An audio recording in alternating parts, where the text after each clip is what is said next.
টাকা চেয়ে মাও চিঠি খাতড়ার গ্রামে। রহস্য। নিজস্ব সংবাদদাতা খাতড়া। 50,000 টাকা দাবি করে মাওবাদী নামাঙ্কিত হুমকি চিঠি পেলেন শাসক দলের স্থানীয় এক নেতা।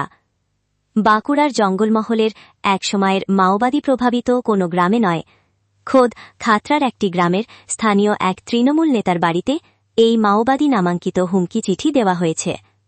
খাতড়া থানার বৈদ্যনাথপুর অঞ্চলের মুকুন্দপুর গ্রামের বাসিন্দা তৃণমূলের বুথ সভাপতি দ্বিজপদ মিশ্রের বাড়িতে এই চিঠি দেওয়ার ঘটনায় রাজনৈতিক মহলে চাঞ্চল্য ছড়িয়েছে।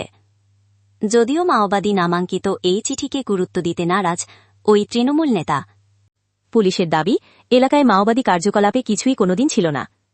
কেউ ভয় ধরাতেই হুমকি চিঠি পাঠিয়েছে। খাতড়া থানার মুকুন্দপুর গ্রামের বাসিন্দা দ্বিজপদ মিশ্র পেশায় প্রাক্তন বনকর্মী ছিলেন। বর্তমানে তিনি তৃণমূলের বুথ সভাপতির দায়িত্বে রয়েছেন। দ্বিজপদবাবুর দাবি, রাতে বাড়ির দরজার ফাঁক দিয়ে কেউ বা কারা একটি চিঠি ফেলে দিয়ে গিয়েছে। সাদা কাগজের ওপরে লাল কালিতে লেখা সেই চিঠিতে 8 আগস্ট রাত 11:30টার সময় স্থানীয় একটি পুকুর ঘাটে 50,000 টাকা মাওবাদী ফান্ডের জন্য আমাকে ওখানে রেখে আসার নির্দেশ দেওয়া হয়েছে। অন্যথায় আমার 2 নাতিকে তুলে নিয়ে যাওয়া এবং রাস্তায় আমাকে গুলি করার হুমকি দেওয়া হয়েছে। একই সঙ্গে চিঠিতে চালাকি করা বা পুলিশকে জানাতে নিষেধ করা হয়েছে। তিনি জানান, চিঠির নিচের অংশে লেখা রয়েছে ইতি মাওবাদী। তবে এই চিঠির ব্যাপারটি আমি খাতড়া থানায় জানিয়েছি। থানা থেকে পুলিশ এসে তদন্ত করেছে। ভয় দেখানোর জন্যই এসব করা হয়েছে, গুরুত্ব দিচ্ছি না। খাতড়া থানার পুলিশের এক আধিকারিক জানান, খাতড়া এলাকায় আগেও কোনোদিন মাওবাদী কার্যকলাপের কোনো অস্তিত্ব ছিল না।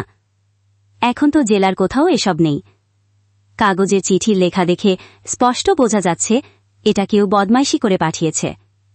তবে মাওবাদী নাম করে এই চিঠি কে বা কারা পাঠিয়েছে তা তদন্ত করে দেখা হচ্ছে।